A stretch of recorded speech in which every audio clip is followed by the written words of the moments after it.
Վերջին շրջանում շատ մոդայիկ է խոսել միֆերից։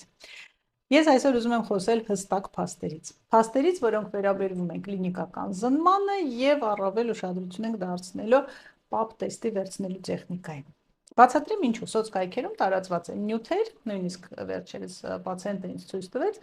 որտեղ նկարագրվում է եւ ցույց են տալիս որոշ չափով բավականին իրականությանը չհամապատասխանող եւ շատ եթե անձը ունի բժշկական կրթություն, առավել եւս շատ տհաճ եւ վախենալու պատկեր։ Այդ իսկ պատճառով այսօր ներկայացնում եմ փաստեր։ Ոնց է կատարվում կլինիկական զննումը եւ ինչ ենք մենք կիրառում զննման ընթացքում։ Այսօր արդեն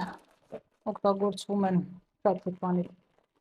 միանվագ օգտագործման գործիքներ, իրանք փափուկ մատերիալից են, տեսնում եք,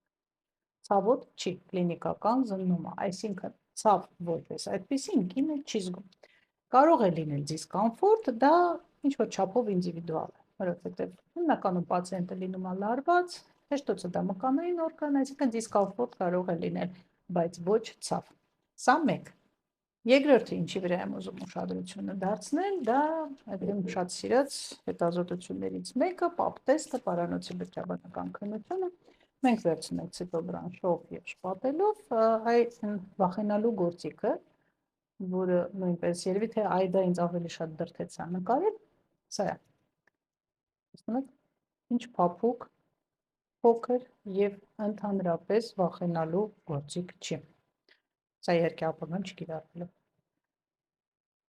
Հասկանում եք, սա ընդհանրապես ցավոտ չի։ Նույնպես կարող լինի շատ թույլ դիսկոմֆորտ, բայց ոչ ցավ։ Բակ քննության հետ կապված, իդեպ նաև նշեմ, որ այս նոր ցիտոբրանշով վերցնում ենք նաև ինֆեկցիաների եւ HPV սկրինինգը։ Ինչ վերաբերվում է բակ քննությանը, այս է։ Շատ վախենալի է, չէ՞։ Կարծում եմ այս փաստերը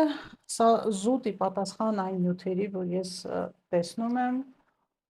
լսում եմ, որոնցից մեկը, դա մեր հայկականի մասին չի, ոչ մեր հայկականի մասին ավելի շուտ, բայց իրականում աղջիկներ սա ընդհանրապես ցավոտ process չի։